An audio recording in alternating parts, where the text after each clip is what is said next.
Talk about Kyler Murray and the Arizona Cardinals. The Arizona Cardinals playoff chances are over. They're officially eliminated for playoff contention, and that's very unfortunate. This was a young and upcoming football team, and you can still make the case that they are. I like the head coach and Jonathan Gannon. They do need to figure out some more defensive pieces, but for this portion of the video, I want to talk about Kyler Murray.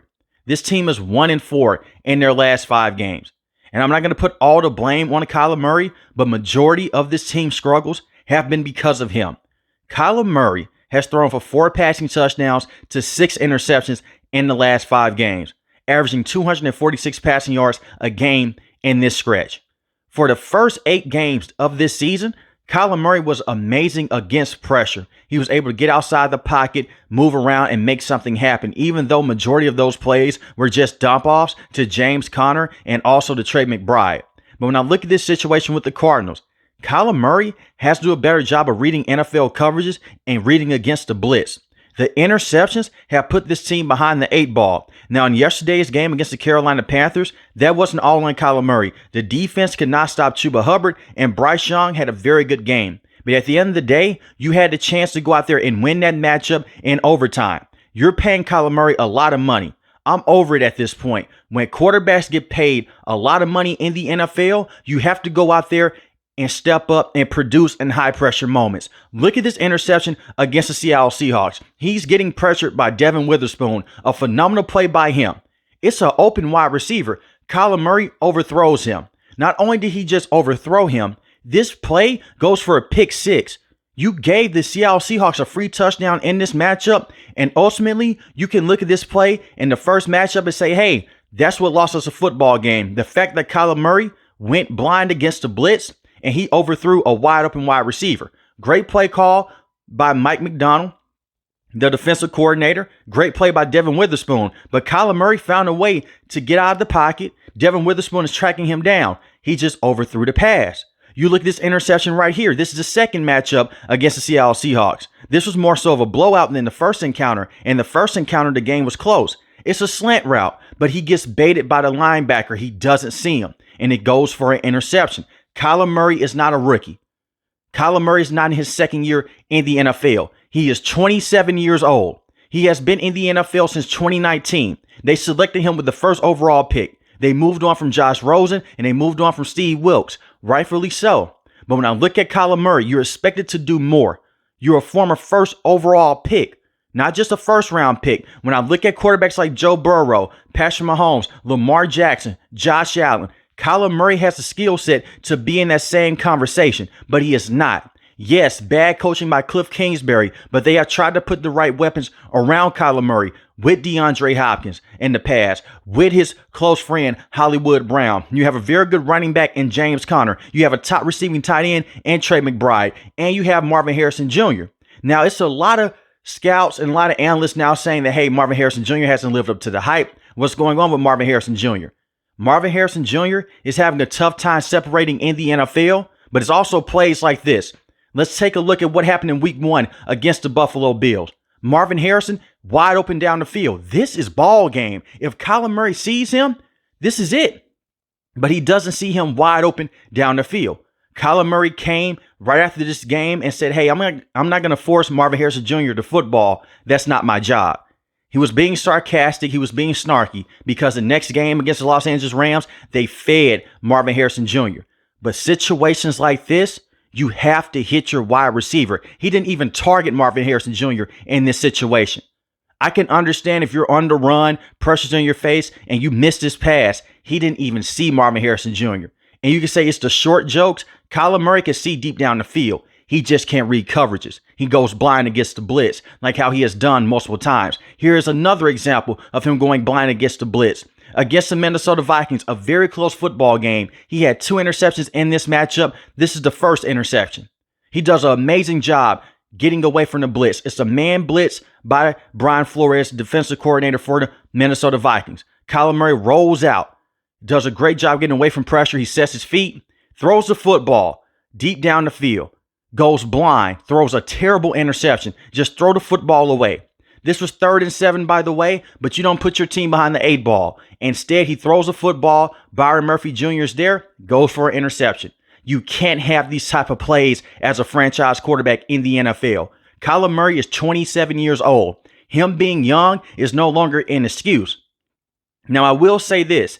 Even though Kyler Murray has not played well in the last 5 games, it's not all on Kyler Murray. A lot of things can be true. Kyler Murray has underperformed. He's been very underwhelming. This offensive coordinator, Drew Petzing, has not put him in the right situations. But the biggest flaw right now with the Arizona Cardinals, this offensive line is abysmal. Besides Paris Johnson Jr., they're not good up front. And the effort is there. The talent is not. The guys are playing their hearts out for Jonathan Gannon. They're trying to meet guys at the point of attack. I see this offensive line. They go out there. They play with their entire heart. They did it against the Los Angeles Chargers. They did it yesterday against the Carolina Panthers. They're trying. The talent just isn't there up front. And Paris Johnson Jr. is the only good offensive lineman that you have at the tackle position. This general manager has to go out there and bring in some more offensive linemen. They're going to have some money this offseason. Go out there, bring in some interior guards, bring in a brand new tackle. Jonah Williams, I do not believe that he's a good starting tackle in the NFL. Bring in some more talent up front for Kyler Murray. But Kyler Murray has to find a way to go out there and clearly read NFL defenses. That interception against the Seattle Seahawks should never happen. If you go out there and study more and you become more familiar with different coverages, you won't throw those type of interceptions. And you want to know how I know that? Patrick Mahomes doesn't throw the same interceptions that he was throwing in his sophomore and junior season in the NFL. The same with Lamar Jackson and Josh Allen. It seems like Kyler Murray has hit a certain point in his career to where he has not elevated as a passer just yet. He has the talent. That is what is so frustrating about him. Those first 8 games, he was very good. But these last 5 games, it's been terrible. Kyler Murray has to find a way. Go out there. Look at film.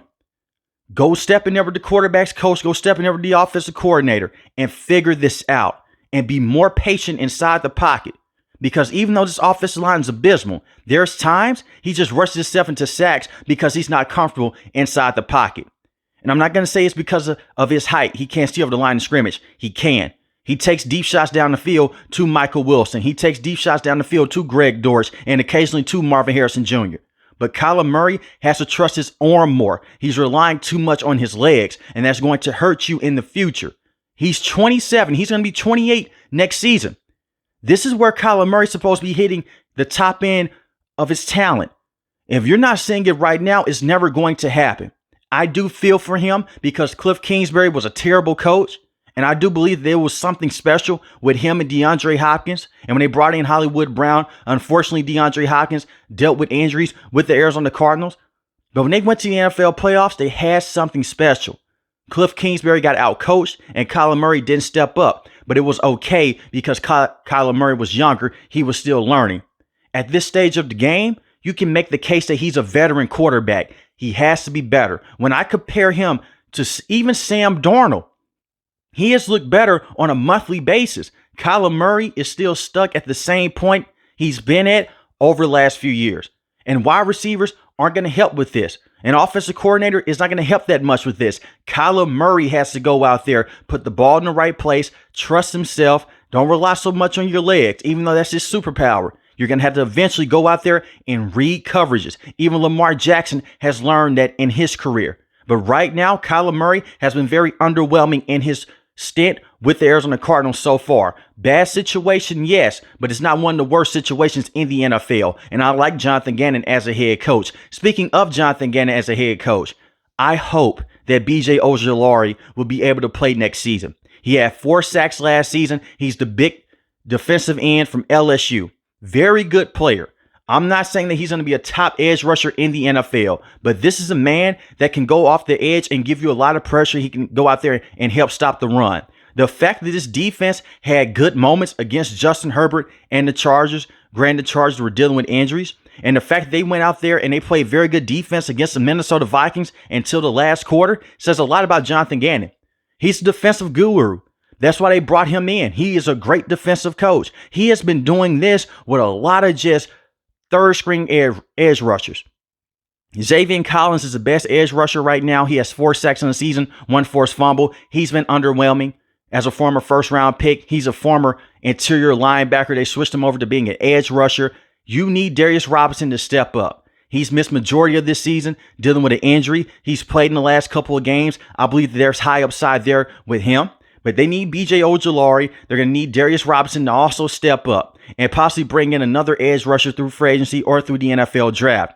The part that made the Philadelphia Eagles so special underneath Jonathan Gannon, he had a bunch of depth pieces coming off the bench. So when those starting defensive ends needed a breather, they had a good rotation there. He's trying to build that right now with the Arizona Cardinals. He's trying to scheme up pressure. But eventually, you just have to have a guy on your team like a TJ Watt, like a Myles Garrett. They can just go back there and get to the quarterback on a consistent basis. The Arizona Cardinals have not had that in quite some time. And this was a major problem even when they had JJ Watt on their roster. JJ Watt was an aging veteran and had dealt with so many injuries in his career. Still a very good football player, but he was not going to be here for the next 4 to 5 years. As we see right now, he's retired. So the Arizona Cardinals, they need to address the trenches in the offseason. Offensive line, defensive pressure. Secondary, I like the pieces that they have. Sean Murphy-Bunting, cut him after this season. Sean Murphy-Bunting has not been good this year. He has been terrible in coverage, and he can't tackle. Chuba Hubbard ran through him so many times yesterday. And that says a lot about this defensive line and linebacking core, the fact that Chuba Hubbard is getting in the secondary. For the ones that may not know this, if you have single high safeties and cornerbacks that are leading your team in tackles on a weekly basis, that means your defensive line isn't getting home and your linebackers aren't going out there and they're not doing their job. Sean Murphy-Bunting should not be in those situations. The linebackers should be there. Motion has killed this team in the last 6 weeks. Forget just the 5 weeks of bad play with Kyler Murray. The last 6 weeks, motion has hurt them. And the defense played very good against the Seattle Seahawks in the first encounter. They played very good against the Minnesota Vikings, but they have given up big plays. And I'm not shocked by this because the Arizona Cardinals are still in a rebuild type of situation. I'm more so disappointed with Kyler Murray. I've actually been impressed by how the defense has performed with Jonathan Gannon. Even though I'm saying a lot of negative things right now. Besides Sean Murphy-Bunting, you have Budda Baker. He's still a very good veteran safety to have around. That's why he just gave him a 3-year extension. Garrett Williams, I like him a lot at the cornerback position. 2 interceptions, 6 pass deflections. He's going to only continue to get better in this system. I look at Max Melton. There's definitely something there with him from Rutgers. I'm a big Max Melton guy. I want to see him on the field even more, especially next season. I really just like the young defensive pieces that they have. Just bring in some more talent. I think the Arizona Cardinals are doing this rebuild in the right way. I'm just so disappointed with Kyler Murray in the last 5 weeks because they're paying him as a top quarterback in the NFL. So the excuses are out the window, in my opinion.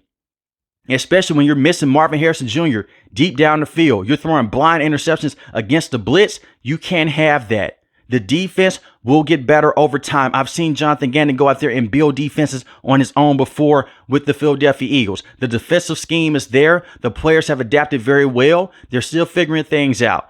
I didn't expect for the Arizona Cardinals to be a playoff contending team this season. Now, I said this in the offseason, but I did expect for Kyler Murray to look better. I expected for him to be a top 5 to top 10 quarterback in the NFL on a consistent basis. I'm not saying every single game, 3 passing touchdowns, 2 rushing touchdowns. That's unrealistic, especially with how defenses are playing now in the NFL. But I expect for Kyler Murray to go out there when it matters the most, when it's 3rd and 2, figure it out, Kyler. Lamar Jackson has done this. Patrick Mahomes has done this. Joe Burrow has done this. Maybe that's just my fault for having high expectations for a quarterback that has his skill set. But the skill set is there. Rocket arm. Very good deep pass thrower when he can see deep down the field and when he can read those coverages effectively enough. And he has blazing speed. But let me know in the comment section below, how do you guys feel about the Arizona Cardinals and Kyler Murray moving forward? And for the ones that are asking, I don't see them moving off of Kyler Murray. They shouldn't. He is still a very good football player. He has just had a rough slump in the last month. I do believe that they have a good chance to win out in their next couple of games because Kyler Murray is good enough to get you to a certain point. I don't know about winning a Super Bowl at this point in time in his career. But when I look at Kyler Murray, has to be better. If you're new to the channel, hit the subscribe button. If you like the video, hit the like button. Most importantly, when each and every last one of you guys stay safe, stay positive. Thanks for the video, guys. God bless. Peace.